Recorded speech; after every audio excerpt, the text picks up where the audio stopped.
All right, let's head to David Guildford, who is live in the Old Port in Portland. And David, we just keep hearing about how much this storm is battering the coastline.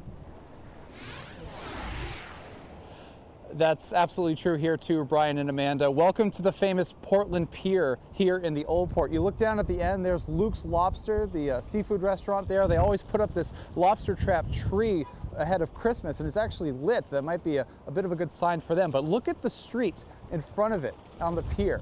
This is actually substantially better than it was just an hour ago. If I was to stand out here an hour ago, I'd probably be up to my shins, maybe my knees. Take a look at the end of the road up there, where all of that muck is near Commercial Street. That's as high as the surge was going.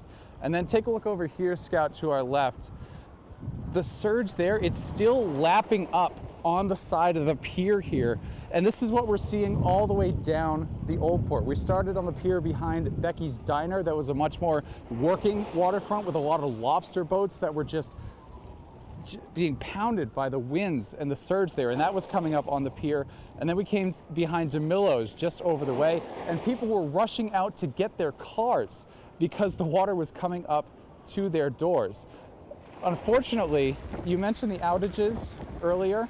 Our inland communities are not being spared as well. I spoke with the Freiburg fire chief this morning.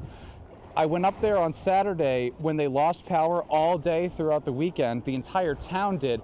He told me this morning they were getting more and more outages as the morning went on. He told me, here we go again. These communities that lost power in this significant snowstorm that we had last weekend, they're being hit again by a different storm. Brian and Amanda.